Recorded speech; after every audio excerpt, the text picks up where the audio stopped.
বানত বিধ্বস্ত অসমৰ সময়ত কিছুমানৰ বান্দৰামি আজিৰ এই প্ৰতিবেদনত আমি উল্লেখ কৰিম। প্ৰথমতে আহিছোঁ কেইটামান বিশেষ শব্দ।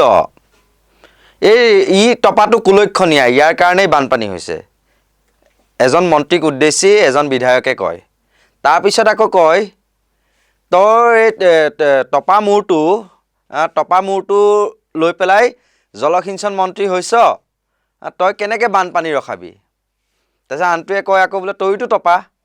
সেই তেনেকুৱা ধৰণৰ মন্তব্য, হাঁহি খিকিন্দালি পূৰা ঢেক ঢেকাই, ফটো উঠা, চেলফি উঠা। আন এটাই আকৌ কয় কি যে তইতো বোলে 12 কোটি টকা লৈছিলি NSPCৰ পৰা, তাৰপিছতো মোক বন্ধ কৰি দিলি। সেই তেনেকুৱা ধৰণৰ কথা বতৰা ক'ত তাকো বানত যিসমূহ লোক আক্ৰান্ত হৈছে, য'ত শিবিৰ স্থাপন কৰিছে, সেই শিবিৰৰ মাজত সেইবিলাক বাৰ্তালাপ, হাঁহি ধেমালি খিকিন্দালি, মুখ চুপতি। তাকো এজন সন্মানীয় বিধায়ক আৰু এজন সন্মানীয় মন্ত্ৰী, জলসম্পদ বিভাগৰ মন্ত্ৰী, তাকো যাৰ অধীনত আছে এই বানপানী নিয়ন্ত্ৰণৰ বিভাগটো। নতুনকৈ হৈছে তেওঁ সুশান্ত বৰগোহাঁই, আৰু আনগৰাকী হৈছে শিৱসাগৰ সমষ্টিৰ বিধায়ক অখিল গগৈ। আচলতে মানে তেওঁলোকৰ এনেকুৱা ধৰণৰ হাঁহি খিকিন্দালি, ইজনে আনজনক ধেমালি ফূৰ্তি চলেৰে মানহানি কৰাৰ চেষ্টা। কিন্তু সময়টো কি বা অসমৰ পৰিস্থিতিটো কি? বানত বিধ্বস্ত অসম, এতিয়ালৈকে প্ৰায় 30 জনৰ অধিক লোকে মৃত্যুক আঁকোৱালি ল'লে। 21 জনে এদিনত, পৰহিৰ দিনটোত 21 জনে একেলগে মৃত্যুক আঁকোৱালি লোৱাৰ খবৰ আহিছে বিভিন্ন স্থানৰ পৰা। পানী শুকোৱাৰ লগে লগে মৃতদেহ উদ্ধাৰ হৈছে। এটা মৃতদেহৰ মৰণোত্তৰ পৰীক্ষাৰ নামত খবৰ পাইছোঁ 15,000 পৰা 30,000 টকা বিচাৰিছে। ক'ৰ পৰা দিব এই সময়ত? মানুহৰ অৱস্থা নাই। আৰু সেই সময়ত বিধায়ক মন্ত্ৰীৰ এনেকুৱা ধৰণৰ হাঁহি খিকিন্দালি। হয়, মানিছোঁ তেওঁলোকে ৰাইজৰ মাজত গৈছে, ফটো উঠিছে, ৰাইজক সহায় কৰিছে, ভিডিঅ' বনাইছে, ৰীল আকাৰত আপলোড কৰিছে। কোনোবা মন্ত্ৰীয়ে এই যোনখন ধৰি লওক SDF ব্যৱহাৰ কৰা নাও, উদ্ধাৰকাৰী অভিযানকাৰী দলসমূহে সেই নাওখনকে দাঙি পেলাই পানীলৈ নমাইছে, সহায় কৰিছে। আন কোনোবাই ধৰি লওক বানপানী ৰাইজক উদ্ধাৰ কৰাৰ মাজতে সাঁতুৰিছেও নাৱৰ পৰা পৰি যোৱাৰ চলেৰে। সেই তেনেকুৱা ধৰণৰ কামবিলাক কৰিছে বা ৰাইজক সহায় সহযোগিতা আগবঢ়াইছে, তাৰ বাবে তেওঁলোকক ধন্যবাদ দিছোঁ। কিন্তু কিছুমান কাম সময় আৰু পৰিস্থিতি অবিহনে নকৰাকৈ তেওঁলোকে থাকিব নোৱাৰেনে? কিহৰ কাৰণে এনেকুৱা ধৰণৰ নাটক? আচলতে একাংশ এতিয়া সামাজিক মাধ্যম ব্যৱহাৰ কৰি ইয়াক নৌটংকী বুলিও আখ্যা দিছে। আৰু এনেকুৱা ধৰণৰ মানে পদবীত থকা, সাংবিধানিক পদবীত থকা এগৰাকী মন্ত্ৰী আৰু এজন বিধায়ক, হয় তেওঁলোকৰ ব্যক্তিগতভাৱে সম্পৰ্ক থাকিব পাৰে, ভাই ককাই নিচিনাকৈ ইজনে আনজনক গলত ধৰি পেলাই থাকিব পাৰে। কিন্তু সময়টো কি? বানত বিধ্বস্ত হৈ পৰিছে সমগ্ৰ উজনি অসম।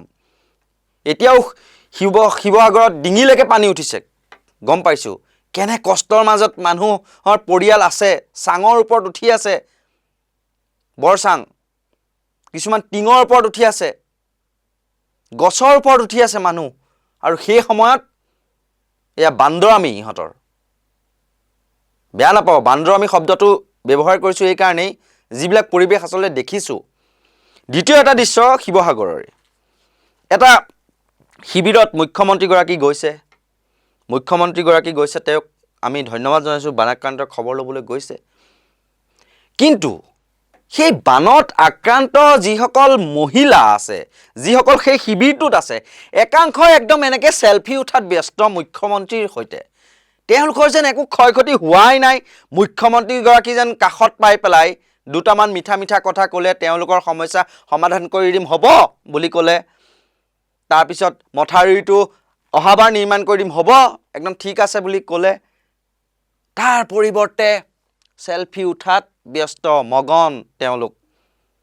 যেন বহুত ফূৰ্তি পাইছে, আনন্দ উৎসৱ। বিহুৰ দৰে যেন বানপানীটো এটা উৎসৱ হৈ গৈছে। আৰু মহা উৎসৱত তেওঁলোকে চেলফি মাৰি আছে, আৰু আনফালে মৃত্যুৰ কিৰিলি উঠিছে। সোণাৰীত একেটা পৰিয়ালৰে মাতৃ, জীয়ৰী আৰু 2 পুত্ৰ, দুৱাৰা পৰিয়ালৰ একেলগে মৃত্যুক আঁকোৱালি ল'লে। পানীত সুতে উটুৱাই লৈ গ'ল। প্ৰথমে পিছলি পৰিল মাতৃ জীয়ৰী টিঙত উঠিব লৈছিল পিছলি পৰিল বৰষুণ পৰি আছিল উটুৱাই লৈ গ'ল পানীৰ সৈতে তাৰপিছত মাতৃ জীয়ৰীক উদ্ধাৰ কৰিবলৈ দুই পুত্ৰ দিলে পানীত জাপ সন্ধানহীন সকলো দুগৰাকী মৃতদেহ উদ্ধাৰ হৈছে বুলি আমি শুনিছোঁ বাকী দুগৰাকী উদ্ধাৰ হৈছে নে নাই সেয়া খবৰ আমাৰ হাতলৈ বৰ্তমানলৈকে অহা নাই কিন্তু এনেকুৱা ধৰণৰ দুৰ্ভাগ্যজনক ঘটনাৰ মাজত এই বান্দৰামি এইবোৰ মানে নৌটংকী কিয় একাংশৰ কিয় এইবোৰ নাটক ভাল লাগেনে সময় পৰিস্থিতি সাপেক্ষে কিছুমান কথা বা কাণ্ড কৰিব লাগেনে এতিয়া এগৰাকী সন্মানীয় মন্ত্ৰী বুলিয়ে কৈছোঁ সন্মানীয় শব্দটো মই ব্যৱহাৰ কৰিছোঁ তেওঁৰ মন্ত্ৰী বা পদবীটোৰ কাৰণে তেওঁ ব্যক্তিগত মানুহজনৰ কাৰণে নহয় সেই মন্ত্ৰীগৰাকীয়ে এগৰাকী বিধায়কক উদ্দেশ্যি জনসাধাৰণৰ মাজত এনেদৰে মানহানি কৰিব লাগেনে যে তই NSPCৰ পৰা 12 কোটি টকা লৈছিলি আৰু সেইটো স্থান য'ত নেকি ৰাইজ দুখত আছে ভালদৰে এটুপি পানী পোৱা নাই কাৰেণ্ট নাই মমবাতি জ্বলাই আছে লেট্ৰিন কৰিবলৈ ভাল এটা লেট্ৰিন নাই বাথৰুম নাই ভালদৰে গা ধুবলৈ সেই তেনে এটা পৰিৱেশত থকা মানুহ গৰু ছাগলী মানুহ একেলগে সহৱস্থান কৰিবলগীয়া হৈছে আৰু সেই পৰিস্থিতিত কেমেৰা সন্মুখত থাকো এজনে কৈছে যে এই কেমেৰা আছে কিন্তু কেমেৰাত সব ৰেকৰ্ড হৈ আছে এইবিলাক মই মুখেৰে কৈ লোৱাতকৈ আপোনালোকে চাওকচোন কেনেকুৱা ধৰণৰ তেওঁলোকৰ হাঁহি খিকিন্দালি প্ৰথমে সেই দৃশ্যটো আমি আপোনালোকৰ বুলি আগবঢ়াইছোঁ চাই লওক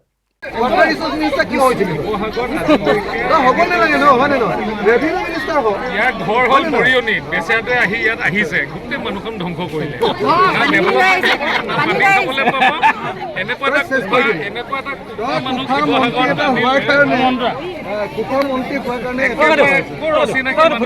নাই নাই বুজা নাই ই মানে ধ্বংস কৰি আহে ই প্ৰথমতে পইচা ক'ত ল'লে জানো নাই হেৰিটো বৃহৎ নদী বান্ধত ল'লে ই প্ৰায় 12 কোটি টকা তাৰপিছত এই হেৰি মানুহখিনিক উঠাম বুলি দয়াঙৰ মানুহখিনিৰ পৰা ল'লে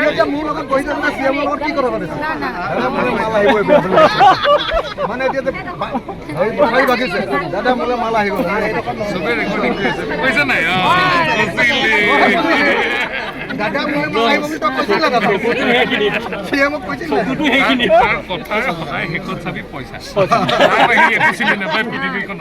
পৃথিৱীখনত চিনি পোৱা বস্তু এটাই আছে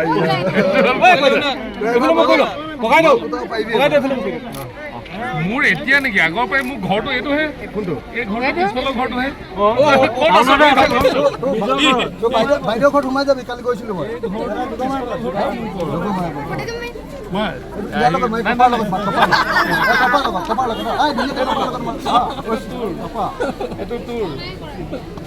মূৰৰ মানুহে যদি বান মিনিষ্টাৰ হয় কোনে কাহিনীটো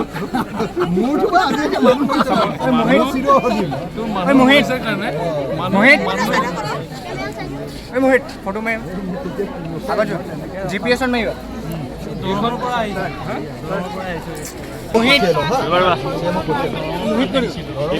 ভাবক তেন্তে কেনে আচৰণ আমি বিচাৰিছিলোঁ তেওঁলোকৰ পৰা আৰু কেনে আচৰণ পালোঁ এতিয়া এগৰাকী মন্ত্ৰীয়ে বাৰু সন্মানীয় বিধায়কগৰাকীক তেনেকৈ ক'লেই 12 কোটি টকা তই NSPC পৰা লৈছ তোৰ কাৰণে বানপানী হৈছে শিৱসাগৰত এটা আকৌ কৈছে তয়ে কুফা এইবিলাক কোৱাতকৈ যিহেতু এগৰাকী বয়সত অখিল দা বুলি মাতে সুশান্ত বৰগোহাঁইক তেওঁ ক'ব নোৱাৰিলেহেঁতেন নেকি ঐ তই জলসম্পদ মন্ত্ৰী তই গতিকে এইবিলাক চাবলৈ আহিছ এইবিলাক কথা ইয়াত নকবি ৰাইজে বেয়া পাব নহয় তেনেকৈ অকণমানতো জ্যেষ্ঠ ভাতৃ হিচাপে তেওঁ ক'ব পাৰে পৰিস্থিতি সাপেক্ষে কথা কবি সেই তেনেকৈ ক'ব নোৱাৰিলে গালত টিপি মেলি ৰাম ৰাম যেন কাৰোবাৰ বিয়া পাতিছে বিয়াত গৈ পেলাই তেওঁলোকে ফূৰ্তি কৰিছে নাচিছে বেণ্ড পাৰ্টিৰ লগত বিয়া পাতিছ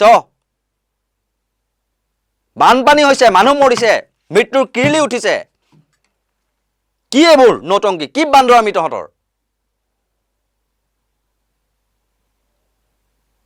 ঠিক একেদৰে এই কেইগৰাকী মহিলাকো কৈছোঁ কি মানে এইবোৰ হাতত লৈ সেলফি এইবিলাক আচলতে শোভা নাপায় আকৌ এজন সন্মানীয় মন্ত্ৰীয়ে কৈছে কি বানে উটুৱাই নিয়া নাই বানপানী দেখা নাছিল আগতে বানপানী চাবলৈ গৈহে উটি গ'ল। এয়া আমাৰ মন্ত্ৰীৰ ভাষ্য। অকণো সহানুভূতি নাই। যি মানে মন্তব্য কৰিলে তাৰপৰা কি ওলাই গ'ল? অমানৱীয় মন্তব্য নহয়নে সেয়া?